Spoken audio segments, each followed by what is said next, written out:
Okay. All right. Well, that's great. Um, so we are talking about 6.1 to 6.4 today. Actually, I should probably open up a smart notebook thing. Although I'm not sure there's a lot that I need to write here, really. But 6.1 to 6.4 is talking about, basically it's talking about, it's kind of the background for atomic theory. And it's all the stuff that talks about, and we talked about pretty much all of this last year, but it's all the stuff that talks about waves, how light can be kind of a wave and a particle at the same time, how matter can kind of act like waves and matter at the same time. So, this is all the weird physics stuff that I like, but I'm very confused by. So, if I'm confused by it, then that does not bode well for you guys, necessarily. Actually, the good news is you don't need to know it that in depth, because honestly, in an introductory college chemistry course, they just, they're not going to expect people to understand this really well, because you really have to get some heavy-duty physics behind you before you can understand a lot of this. So that's actually kind of good news. But at 6.1 to 6.4, I don't know that there's a lot here that I really need to talk about that we haven't already. These videos will be a little bit different than last unit, because last unit I was introducing completely new material, stuff that we had not covered last year. And this is going to be mostly review, with the exception of a couple of kind of bigger concepts that I do need to introduce. And the one for this particular section is PES, photoelectron spectroscopy. All right, so that's the one that you didn't learn about last year that we need to talk about. Let me look through this and see if there's anything here that we really need to talk about. You said that word like you were really impressed that you had pronounced it. I was trying to say it carefully because I mispronounce it often. Well, So, congratulations. yeah, thank you. I think I actually did pronounce it correctly, so I was just trying to be careful. We've got this equation in, that's supposed to be a V, or really a nu, in 6.1, and I know we talked about this last year. C is speed of light. The lambda thing here stands for the wavelength, and the V looking thing stands for the frequency. Okay, so hopefully you remember at least a little bit working with that last year. You'll probably need to know that equation. And by know, I mean know how to use it. You don't have to memorize it. That's about it from 6.1. It's just talking about how light is a wave, and how you've got the electromagnetic spectrum and all that good stuff. 6.2 talks about the photoelectric effect. So that's really where we need to start talking about photoelectron spectroscopy. And actually, the equation that goes with the photoelectric effect that maybe we should talk about first is this one. So the energy of a photon is Planck's constant. That's the h here, which is just a number, 6.626 times 10 to the negative 34th. Again, don't have to memorize that. That's a number that will be given to you. And then v is, or nu, is the frequency there. So if you multiply the frequency of a photon times Planck's constant, that will give you the energy of that particular photon. All right. So the higher the frequency, the higher the energy. All right. That's kind of the idea there. And the photoelectric effect. I don't know if you remember this or not, but this is one of the things that really confuses first-year chemistry students. Do you guys remember having to write a little essay question on the photoelectric effect for your quiz and test? You're bouncing, well, here, let me just show it to you. But basically what you're doing is you're shining light onto a metal, and it bounces electrons off of the metal. You guys remember talking about that? So an application of this is a solar calculator, right? A solar-powered calculator, I should say. And so a solar-powered calculator, you get the sun shining in, it hits the photocell, and that causes electrons to move, which conducts electricity, all right? So that's kind of the idea with the photoelectric effect. Well, that turns out to be a really big deal when we're talking about photoelectron spectroscopy, all right? Which is the it's a way to kind of measure what's in an atom. And it actually gives us some really good data for ionization energy and stuff that we're going to talk about later in this unit. Okay? So that's why we're kind of talking about it. But the thing with the photoelectric effect, if you have highly intense low-frequency light, that means it's really bright, but it's low-frequency, like it's red light. Red light is low-frequency light. Doesn't matter how long you shine that on the metal, it will not eject any electrons from the metal. Okay? But if you get to that threshold frequency, so green, the electrons are ejected immediately. Okay? There is no waiting period for it. And it doesn't matter how intense the light is, really. It doesn't matter how bright it is, as long as it's the right frequency. Okay? But if you do increase the intensity, then it will cause them to be ejected at a higher rate. Okay? But all the ejected electrons basically have the same amount of energy. Fact 4 here, increasing the frequency of the light increases the velocity of the ejected electrons. Yeah, okay, so the other thing you can do to increase the velocity of the electrons is make it blue light, higher energy light. Okay? So that's kind of the idea. That led to Einstein's theory that light acts like these little packets of energy, that it's quantized. It's not just a continuous thing. Okay? And this sort of led to very weird things. Okay? And so I don't know if you remember talking about that a lot last year, but the idea of quantum energy is the idea that you can only have certain amounts of energy that actually exist. All right? So it's like stepping up the rungs of a ladder. You remember that analogy? You can step on the rungs, but you can't step in between the rungs, right? And you have to get enough energy to get up to the next rung before you can move. So what this ultimately leads to is the idea of electrons jumping energy levels, jumping up, jumping down. When they jump down, they release certain colors of light. You guys remember talking about that last year? Okay. So that's kind of where this goes. And then you get this equation, E equals h times v, Planck's constant, and then the frequency. I think I said 6.626 there, around that 6.63 here. So then you got the Bohr model, talk about Coulomb's law, shielding effect. Don't worry about any of this stuff for right now. I like this thing because it does a really good job of just summarizing photoelectron spectroscopy. I just have to be really careful every time I say that word. It's hard to pronounce. Oh, too far.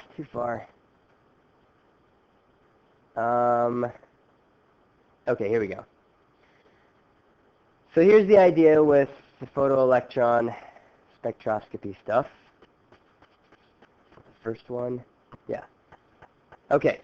This is a very brief description. I'm going to go into a little more detail on another set of notes, but I just want to kind of show this to you here so you can get an idea of, just a very basic idea of what's going on. So you have these high energy photons that you are shooting at a piece of metal or at an object. It doesn't necessarily have to be a piece of metal. And what it does, it removes electrons from the shells. Okay? And shells, we're talking like energy levels. Okay? And so you can figure out the kinetic energy of those ejected electrons by using a detector. So you shoot the beam of atoms.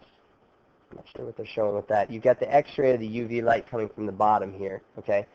And you're basically shooting the sample with that. Oh, okay. Maybe they're showing something where you change the atoms to gas form first. That's probably what they're doing.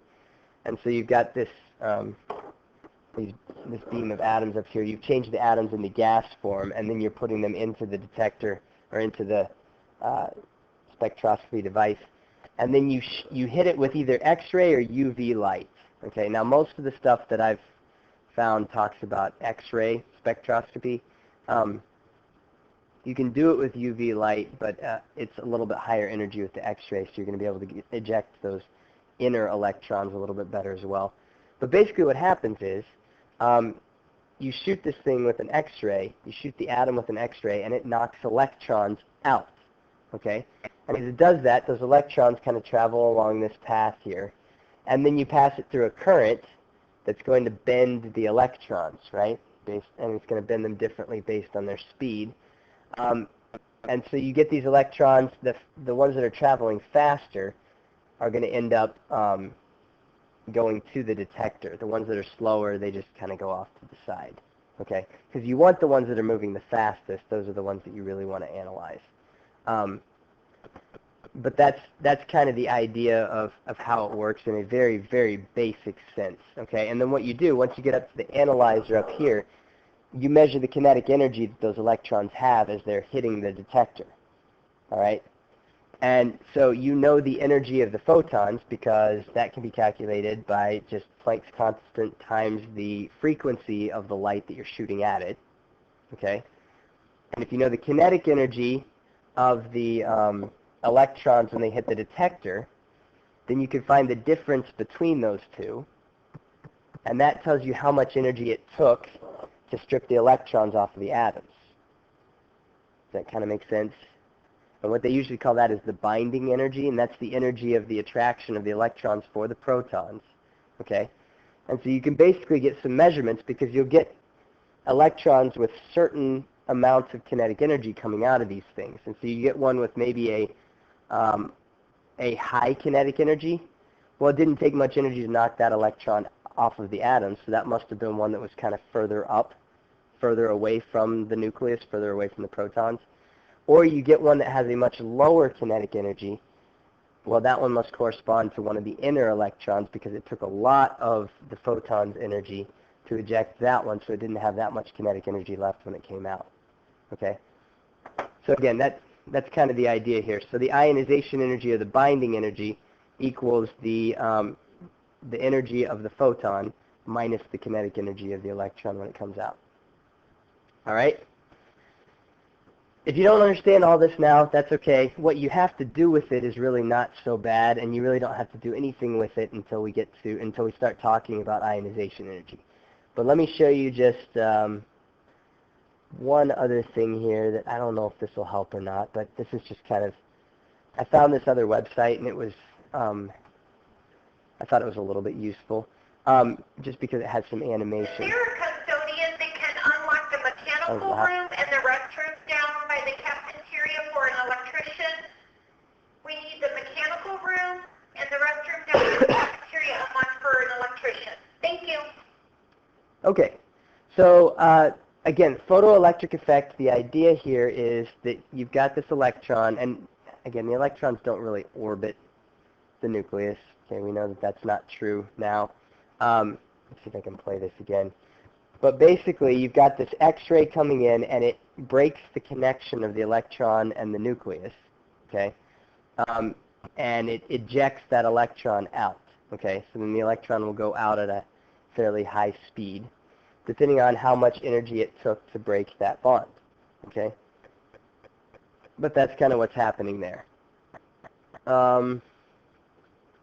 That's in the fundamentals, I think. And then the other place, the other animations I thought that were useful here. A lot of this is way too technical for what we need to talk about, as you can see.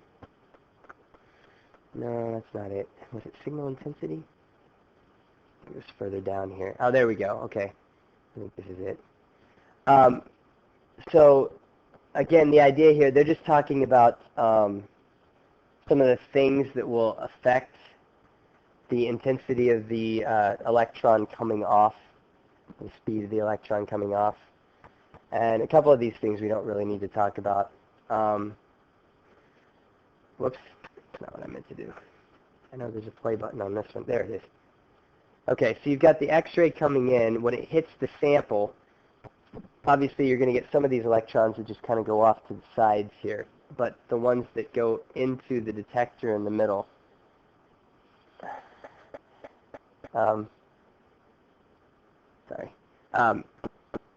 the ones that go up into the middle, those are the ones that we're going to actually measure with the detector. Okay. Now another thing that you have to understand here is that as these electrons get hit with the photons, some of them end up kind of bouncing around a little bit trying to work their way out. Okay, and then some of them seem to make it out in a much with a much clearer path. Okay, it kind of depends on how it gets hit, how the sample is arranged, that sort of thing. But what we're really interested in measuring are the red ones here that are traveling the fastest, right? Those are the ones that really have the amount of kinetic energy that's going to give us a peak here. Because eventually what happens is these things get graphed, okay? And you get these energy peaks. And then notice how the blue ones are kind of showing, they're just kind of like a little bit of background stuff, okay?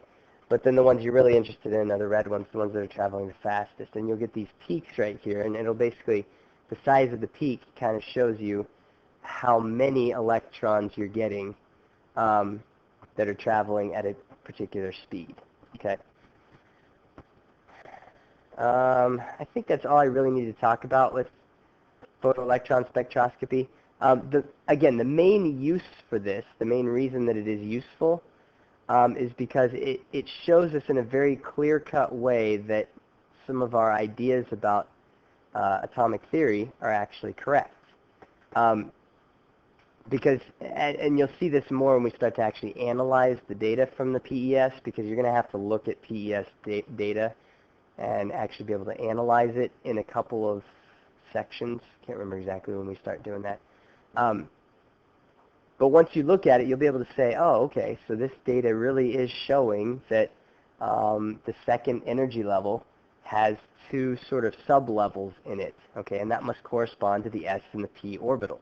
And so then we'll be able to sort of show with a little more certainty, here's how we actually know that this stuff is really happening, okay? So that's kind of the value in it. The other two types of spectroscopy that we need to talk about eventually, UV-vis spectroscopy is really useful. That's just using visible light or sometimes ultraviolet, but on the low end of the ultraviolet spectrum. If you have a solution that is colorful, you can actually use UV-vis spectrometry. I think I said that right. Yeah, UV-vis spectrometry to analyze how much light is being absorbed by the substance, and you can actually measure the concentration of a solution. We're going to do a lab where we measure the concentration of a solution based on the color or the amount of light that it is absorbing from the surroundings. Okay, and then you've also got infrared spectroscopy, which, see, if I'm not careful, I just don't say that word right. But infrared can show you a little bit about the actual bonds between molecules, like in a long organic compound, based on the vibrations of those bonds. Okay, so it's not going to tell you a lot about color or concentration, but infrared can tell you what types of bonds do we have in the organic molecule, and they all leave kind of a unique infrared fingerprint. So you can use infrared spectroscopy to figure out the identity of an unknown substance. You just put it into the spectroscopy machine, and it will give you some peaks, and you compare those peaks with some known substances, and you can tell exactly what it is. Okay, so those are some ways that we can use the photoelectric effect, the way that light absorbs or is emitted, in order to kind of identify substances or figure out what their internal composition is really like. Okay? All right. That was a little heady, I know, and this unit basically will be, but what you have to do with it is not so bad. Okay? All right. We'll see you in class.